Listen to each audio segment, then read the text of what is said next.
Assalamualaikum warahmatullahi wabarakatuh. Selamat pagi teman-teman. Kembali lagi bersama saya Risma Sari di mata kuliah Finansial Teknologi. Nah, untuk pertemuan kali ini adalah pertemuan ke-10 ya. Ini adalah pertemuan ke-10. Kita akan membahas Financial Teknologi yang berbasis syariah.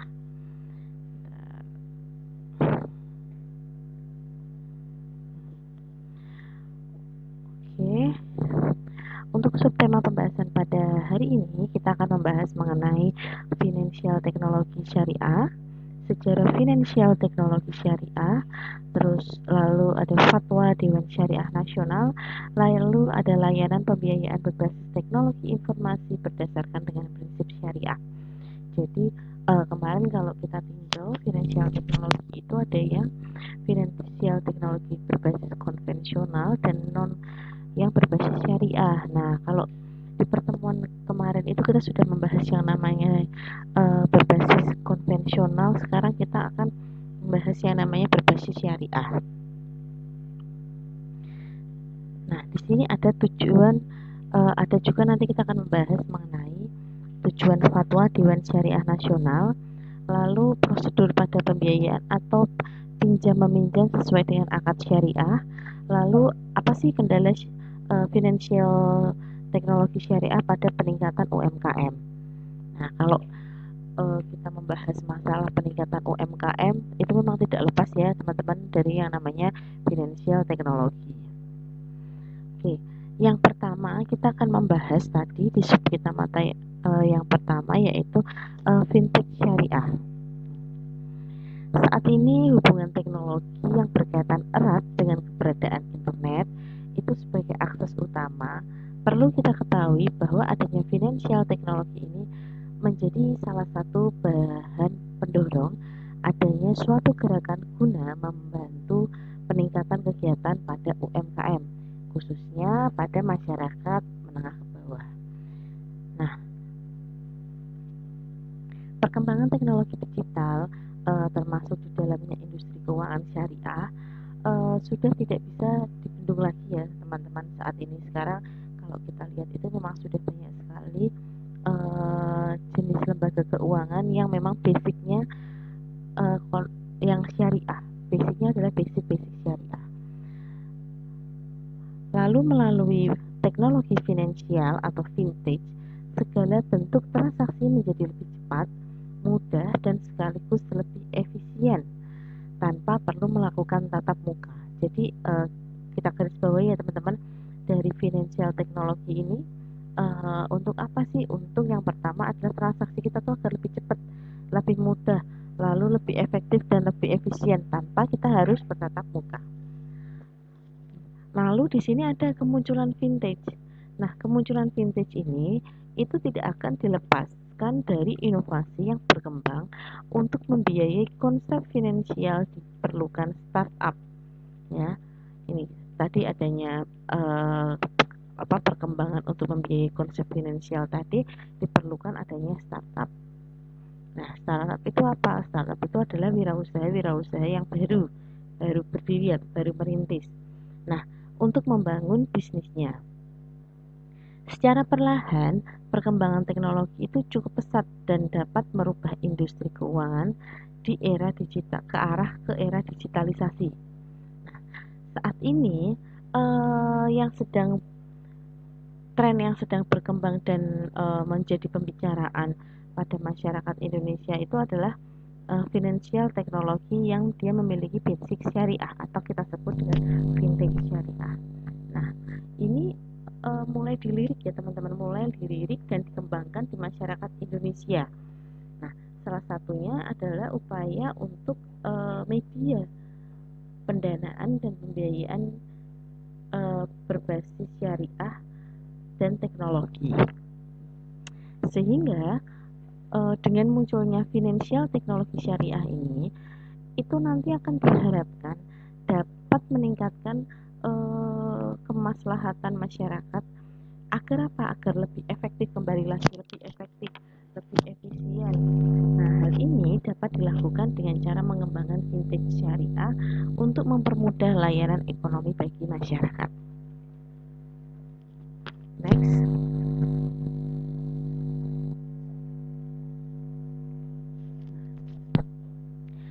Jadi itu adalah pendahuluan dari kenapa sih vintage syariah ini terbentuk. Nah, lalu kita akan membahas apa sih yang sebenarnya vintage syariah itu. Nah, definisi dari financial teknologi syariah itu merupakan perpaduan atau gabungan inovasi antara keuangan dan teknologi pada proses pelayanan keuangan dan investasi yang berdasarkan nilai-nilai ajaran Islam. Nah, meskipun financial teknologi syariah merupakan jenis inovasi baru, namun kalau kita lihat ya teman-teman, untuk perkembangannya saat ini cukup pesat. Nah, pada dasarnya dalam agama Islam itu memiliki beberapa aturan yang mengacu pada acuan mengenai prinsip syariah. Nah, nanti di dalam financial teknologi syariah ini semua transaksi berbasis teknologi keuangan teknologi ini akan disesuaikan dengan menggunakan prinsip Islam. Next. Sejarahnya, kalau kita bicara sejarah awal mula kapan sih vintage syariah tersebut masuk, lalu kapan sih keberadaannya itu mulai masuk di Indonesia. Nah, vintage syariah pertama diawali dengan startup yang namanya BISV di Dubai pada tahun 2004. Nah, pada tahun 2004 ada startup namanya BISV. Pembiayaan yang disediakan oleh vintage syariah yang mendapat sertifikat syariah pertama ini menggunakan sistem peer-to-peer lending atau marketplace yang murah kepada para UMKM. Jadi ini sistemnya sama seperti yang kemarin saya jelaskan itu, atau P2P atau peer-to-peer lending di marketplace. Awal mulanya adalah startup yang bernama BHV di Dubai pada tahun 2004. Nah, lalu pada tahun 2016 di wilayah Asia Tenggara, tepatnya di Singapura, dia memperkenalkan produk vintage syariah yaitu Capital Boss yang sudah memperoleh sertifikat kepatuhan syariah dan Financial Syariah Advisory Konsultasi Singapura di tahun 2014. Nah, di sini terdapat financial teknologi syariah dari Singapura yang berhasil menguasai pasar yang ada di Indonesia dengan sistem crowdfunding yang sudah mempunyai layanan keuangan syariah, ya. Jadi itu adalah cikal bakal terbentuknya dari vintage syariah. Yang pertama tadi diawali oleh startup BHV di tahun 2004 yang ada di Dubai. Lalu setelah itu pada tahun 2016 di wilayah Asia Tenggara, tepatnya yaitu di Singapura, memperkenalkan produk vintage syariah yaitu Capital Boss yang memperoleh sertifikat kepatuhan syariah dari Syariah Advisory Konsultasi Singapura pada tahun 2014. Lalu di sini ada crowdfunding syariah. Nah, apa yang dimaksud dengan crowdfunding syariah itu terus mengalami perkembangan di seluruh belahan dunia dalam beberapa terakhir.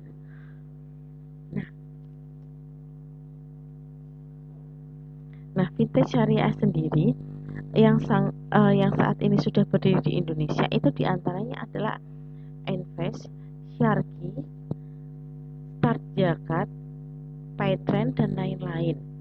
Nah, biasanya yang teman-teman pasti sudah sering mendengar Paytrend ya. Nah, itu juga termasuk salah satunya financial teknologi syariah, di mana dia sudah memiliki sertifikasi halal dari MUI. Pertama kali di Indonesia itu adalah Paytrend di tahun 2017 ya. Jadi di tahun 2017 Paytrend itu memperoleh sertifikat halal dari MUI di Indonesia. Itu yang pertama kali yang ada di Indonesia. Lalu di sini ada Fatwa Dewan Syariah Nasional, di mana Fatwa Dewan Syariah Nasional ada layanan pembiayaan berbasis teknologi informasi dan berdasarkan prinsip syariah. Nah, di sini peraturan tentang syariah Fatwa Dewan Syariah Nasional itu dilandaskan pada peraturan MUI yang ada di Indonesia, yaitu DSN garing MUI nomor 117 garing DSN MUI garing 2 tahun 2018. Berarti yang dari tahun 2017 tadi Petren sudah memiliki sertifikat halal, sertifikat syariah halal syariah pertama kali di Indonesia.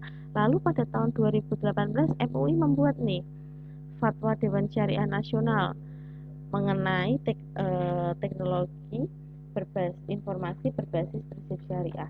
Di situ ada ketentuan umumnya bagaimana, ada ketentuan hukum syariahnya bagaimana, subjek hukumnya bagaimana, ada ketentuan terkait pedoman umum layanan pembiayaan berbasis teknologinya bagaimana, model layanan pembiayaannya bagaimana, sampai dengan penyelesaian perselisihan apabila terjadi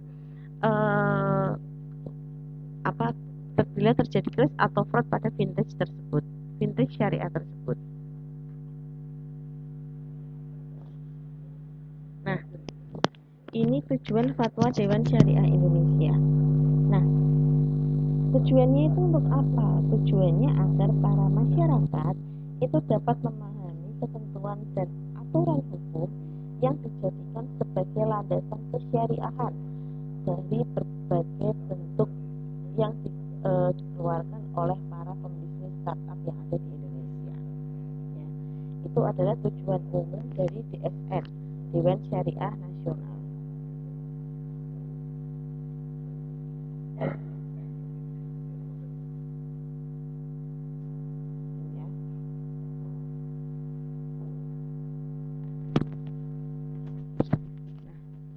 ini merupakan yang teman-teman lihat di layar ini merupakan berbagai prosedur pada pembiayaan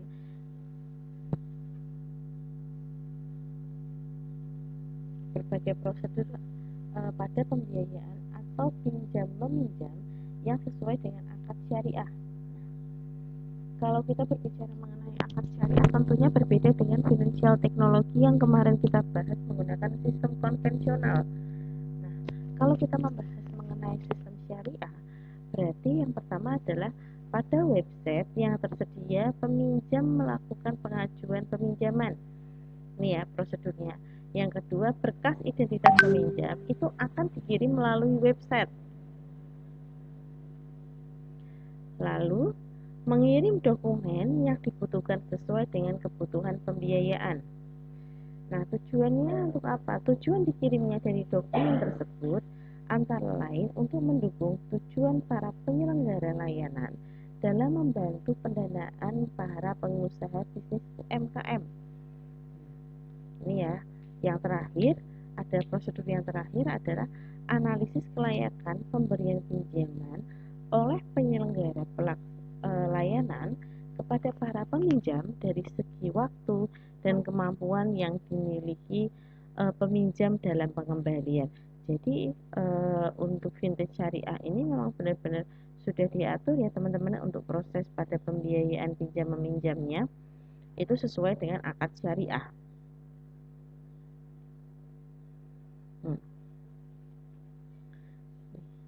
Lalu yang keenam, setelah tadi kita sudah berbicara mengenai analisis kelayakan pemberian pinjaman oleh penyelenggara layanan kepada peminjam, kita lihat dari segi waktu, kemampuan yang dimiliki peminjam, lalu dalam kemampuan yang dimiliki peminjam dalam pengembalian. Nah, itu sudah diatur semuanya.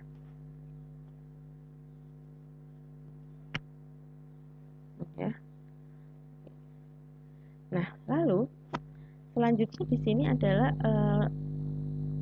lanjutan dari rangkaian prosedur pada pembiayaan atau pinjam meminjam yang sesuai dengan akad syariah.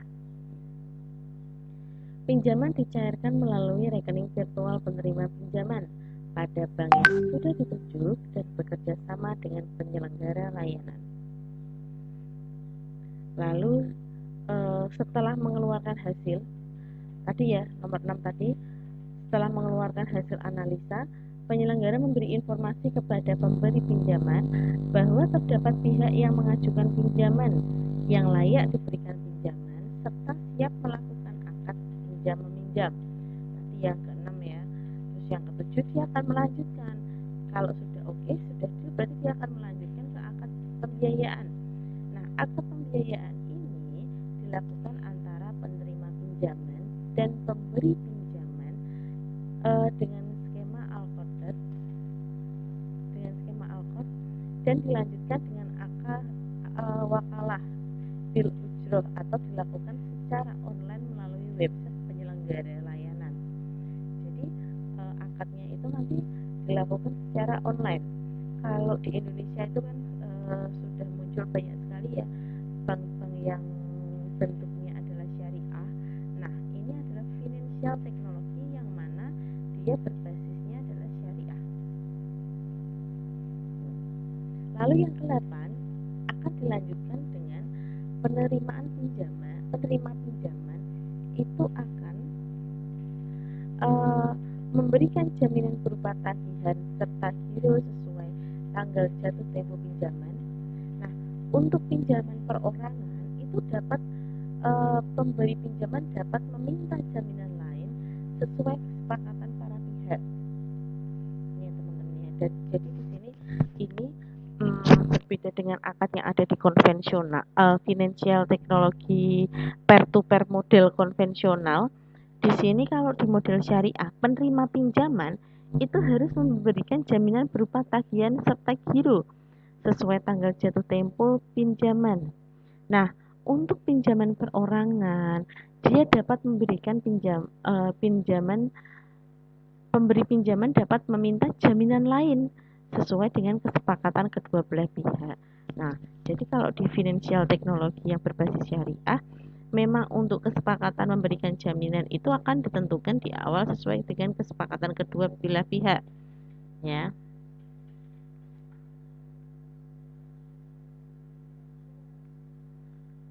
Lalu di sini yang ke-9 adalah pinjaman dicairkan melalui rekening virtual penerima pinjaman pada bank yang sudah ditunjuk dan bekerja sama dengan penyelenggara layanan.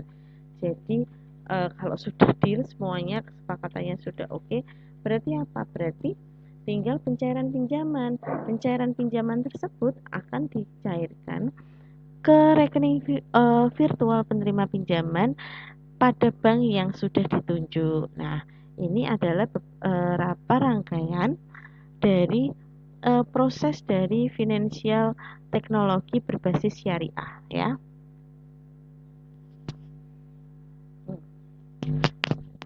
Lalu apa sih kendalanya dalam penggunaan fintech syariah pada kalau kita berbicara mengenai UMKM yang sering menggunakan financial technology peer-to-peer ya, peer-to-peer lending atau crowdfunding ini.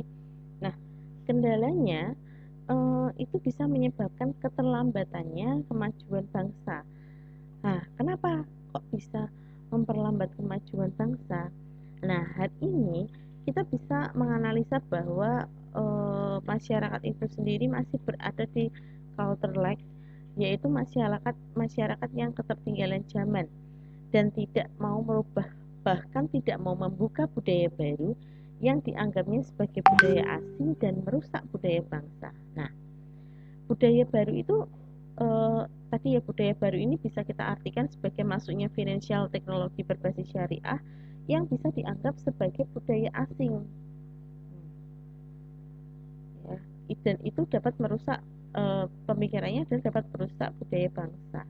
Nah, oleh karena itu, menurut masyarakat tersebut, teknologi itu akan membuat seorang itu lebih merasa kecanduan dan hilang dari fungsi sosialnya.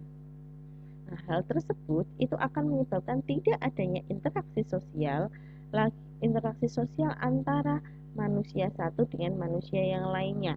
Dengan adanya vintage tadi, seseorang mungkin ada sebagian masyarakat yang beranggapan bahwa hal tersebut itu merupakan hal asing yang dapat merusak budaya bangsa ya. Nah, itu dapat membuat kecanduan dan hilangnya fungsi sosial. Nah, kalau sudah hilang itu fungsi sosialnya, maka apa? Dia tidak akan melakukan interaksi sosial antara manusia satu dengan manusia yang lainnya. Nah, ini ada kendala finansial teknologi lainnya, syariah lainnya, yaitu vintage konvensional yang terdaftar lebih mudah dan lebih bervariasi. Nah, sedangkan vintage syariah itu masih kurang, sehingga kurang juga akan sumber dayanya. Inovasi produknya masih cenderung kurang, lalu untuk marketing atau pemasaran dari vintage syariahnya tersebut juga masih cenderung terbatas. Nah, ada lagi kendala lainnya, yaitu terkait dengan proses pendaftaran perizinan ke OJK atau Otoritas Jasa Keuangan. Ketika si vintage syariah itu akan melakukan pendaftaran ke OJK, itu pasti memakan waktu yang lebih lama dibandingkan mengajukan perizinan dengan vintage yang konvensional. Nah, kenapa seperti itu? Nah, karena memang untuk prosesnya sendiri itu lebih terinci, akad-akadnya berdasarkan syariah Islam, jadi lebih eh, antara pemberi pinjaman dan yang meminjam itu lebih sudah ada akadnya sendiri-sendiri, sudah akadnya ada kesepakatannya masing-masing, sehingga bisa kita sebut dengan financial teknologi berbasis syariah. Nah, ada lagi ini teman-teman, apabila pengetahuan masyarakat saat ini mengenai vintage syariah atau mengenai vintage saja yang masih terbatas, nah apalagi kita samakan dengan knowledge atau pengetahuan dari masyarakat mengenai vintage syariah yang mungkin saat ini jumlahnya lebih cenderung sedikit dibandingkan dengan vintage yang konvensional. Nah, itu adalah beberapa kendala vintage syariah dalam peningkatan UMKM ya.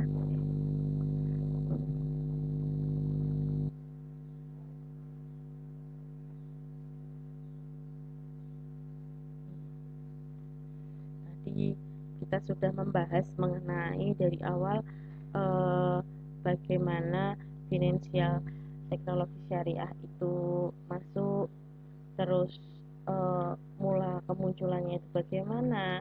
Lalu kita sudah membahas mengenai Fatwa Dewan Syariah Nasional atau DSN-nya, dasar hukumnya itu nomor berapa. Nah, ini ya, Majelis Ulama Indonesia, Dewan Syariah Nasional, Majelis Ulama Indonesia, nomor 117 garing DSN MUI garing 2 garing 2018. Berarti disahkannya tahun 2018. Nah, di sini ada ketentuan umum dan ketentuan hukum dari vintage syariah.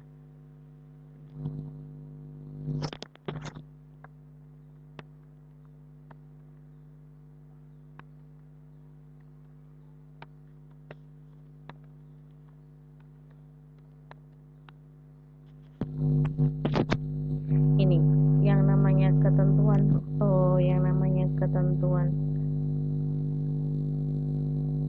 ketentuan umum vintage syariah itu kita bisa membahas mengenai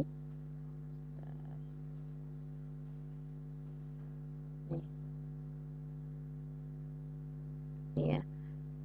Nah, ketentuan umumnya tadi juga diatur ya oleh OJK, yaitu POJK, yaitu Peraturan Otoritas Jasa Keuangan nomor 77 ya. Sama layanan payung hukumnya sama, yaitu POJK nomor 77 2016, layanan pinjam meminjam uang berbasis teknologi informasi, baik itu teman-teman menggunakan vintage syariah maupun menggunakan vintage yang berbasis konvensional, sama payung hukumnya adalah POJK 77 2016. Yang kemudian vintage syariah ini mengacu tadi ya ke DSN atau Dewan Syariah Nasional MUI, Majelis Ulama Indonesia nomor 117. tadi yang sudah ada di PPT. Nah, ini DSN 117 MUI garing 2 garing 2018. Dia mengacu ke sana mengenai apa? Mengenai tentang layanan pembiayaan berbasis teknologi informasi berdasarkan dengan prinsip syariah. Nah, saat ini sampai dengan tahun data sampai dengan tahun 2020 itu sudah ada 12 jenis perusahaan fintech syariah yang sudah mendapatkan izin langsung dari OJK. Nah, berarti kalau 2020 saja sudah 12, di 2023 selang 3 tahun berarti untuk jumlahnya sudah lebih banyak.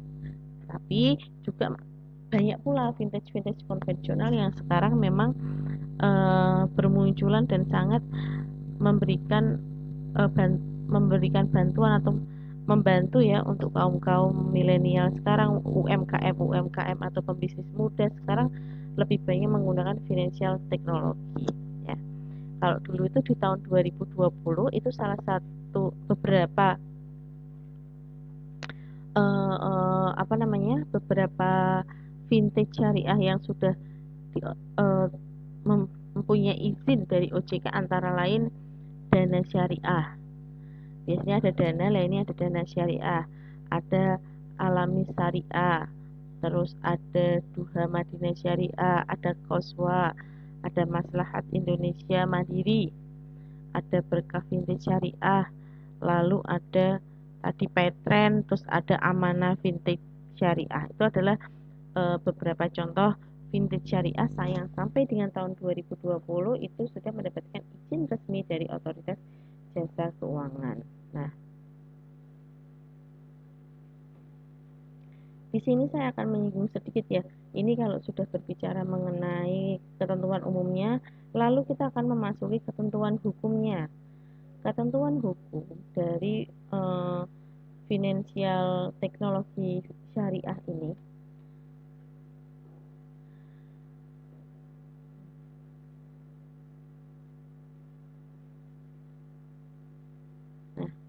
regulasinya di Indonesia tadi sudah diatur di nomor POJK 77 tahun 2016. Terus peraturan tersebut merujuk ke peraturan Dewan Syariah Nasional MUI nomor 117 DSN MUI garing 2 2018. Nah, lalu Bank Indonesia itu juga menetapkan regulasi bagi penyelenggaraan finansial teknologi yang aktivitasnya terkait dengan sistem pembayaran. Hal ini tertuang pada PBI atau Peraturan Bank Indonesia nomor 19 garing 12 garing PBI 2017 mengenai penyelenggaraan teknologi finansial dan ketentuan pelaksanaan yang diatur dalam anggota Dewan Gubernur nomor 19 garing 14 PADG 2017. Nah, tentang teknologi finansial ya. Jadi Bank Indonesia itu juga mengeluarkan beberapa pasal-pasal yang mengatur mengenai regulasi, baik itu yang sudah dikeluarkan oleh Bank Indonesia, OJK maupun OJK mengenai vintage konvensional dan vintage syariah. Nah, jadi adanya tadi peraturan-peraturan tadi itu mempertegas dari pemerintah untuk melindungi Indonesia dengan payung hukum atau payung aturan ya, regulasinya.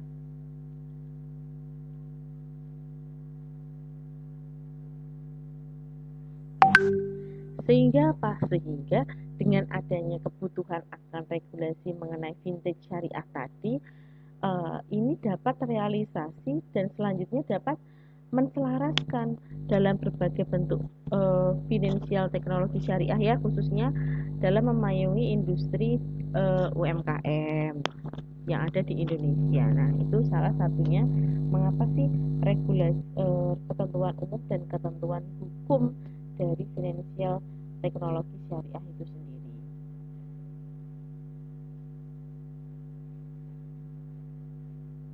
Oke. Baik teman-teman, hari ini kita sudah membahas mengenai beberapa sub capaian pembahasan kita, yaitu tadi ada vintage syariah itu bagaimana sejarahnya, lalu fatwa Dewan Syariah Nasionalnya itu seperti apa tadi, tujuannya, prosedur pada pembiayaannya, lalu sampai dengan yang terakhir adalah kendala dari vintage syariah pada peningkatan UMKM. Nah, baik teman-teman, untuk kuliah kita pada hari ini saya rasa cukup. Nanti apabila ada yang perlu ditanyakan, silahkan bertanya melalui WhatsApp grup Syakat maupun yang ada di live streaming. Terima kasih. Saya akhiri, saya mohon maaf apabila ada kekurangan. Assalamualaikum warahmatullahi wabarakatuh.